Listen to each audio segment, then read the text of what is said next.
কোরআন হলো হুদা। আমরা কি জানি? কোরআন হলো শরীফ, মাজার শরীফ, খানকা শরীফ, পীর শরীফ, ওরস শরীফ বলে না? এই শরীফ থেকে কোরআনটা মূলত শরীফ হয়ে গেছে, কিন্তু কোরআন শরীফ আল্লাহ কোথাও বলে নাই। কোরআনটা কি বলেন তো? কোরআন হলো মাজিদ, কোরআনটা হলো হুদা। হুদা মানে হলো আমাদের জন্য পথ প্রদর্শক সুর। বলেছি না যে এই সিরাতে মুস্তাকিমের ডানে এবং বামে আপনি অসংখ্য রেখা দেখতে পাবেন, কিন্তু এই সিরাতে মুস্তাকিমটাই হলো আপনার জন্য হুদা। ওয়া আন্না হাযা সিরাতে মুস্তাকিম, এটাই হলো আপনার আমার জন্য সিরাতে মুস্তাকিমের রাস্তা। কোরআন হাদিসের রাস্তাকে যদি আপনি গ্রহণ করতে পারেন, যদি আপনি মজবুতভাবে ধরতে পারেন, এই জন্য কোরআনকে হুদা হিসেবে, পথ প্রদর্শক হিসেবে, অর্থাৎ এখান থেকে আপনি কোন রাস্তায় চলবেন এখান থেকে আপনাকে দেখতে হবে। কথা বুঝতে পেরেছেন? এই রাস্তা যদি আপনি ফলো করতে না পারেন তাহলে আপনি পথ পাবেন না, গন্তব্যে পৌঁছাতে পারবেন না। পথ কিসের বলে? পথ দিয়ে যখন আপনি পাড়ি দেন তখন কোথায় যান? গন্তব্যে যান না? তো যদি পথ ভুলে যান তাহলে কি গন্তব্যে পৌঁছতে পারবেন? তো কোরআন হাদিসকে যদি আপনি এই পথের জন্য গাইডলাইন হিসেবে গ্রহণ করতে না পারেন, এখন কোথাও যেতে গেলে আমরা কি ব্যবহার করি? গুগল ম্যাপ ব্যবহার করি। এখন ম্যাপ যদি আপনাকে দেখায় পুকুরের মাঝখান দিয়ে রাস্তা, তাহলে কি আপনি চলবেন সেদিক দিয়ে? কেন চলবেন না? বিপদ আছে।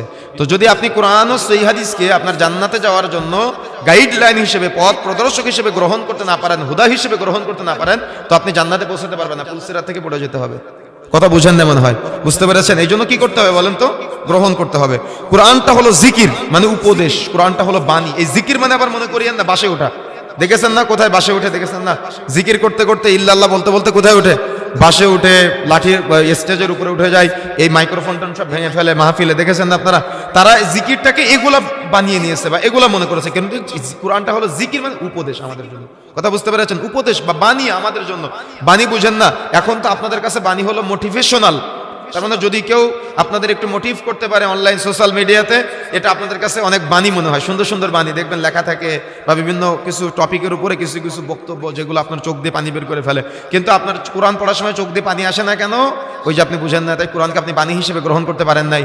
কিন্তু নাস্তিক মুরতাদ যারা আছে, ওরা বিভিন্ন রকম দুনিয়াবি বিভিন্ন কিছু কথা দিয়ে ব্যাকগ্রাউন্ড ভয়েসে গান টান লাগাই দিয়ে আপনাকে এমনভাবে মোটিভ করার চেষ্টা করে, আপনি ভাবেন যে না, সে তো সঠিক কথা বলতেছে। কিন্তু আপনার আমার জন্য বাণী কোনটা বলেন তো? কোরআন।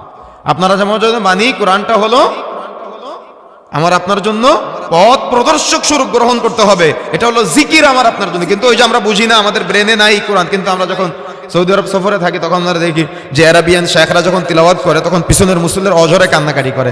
আচ্ছা, আমাদের মাঝে কান্নাকাটিটা নাই কেন? আমরা বুঝি না তাই।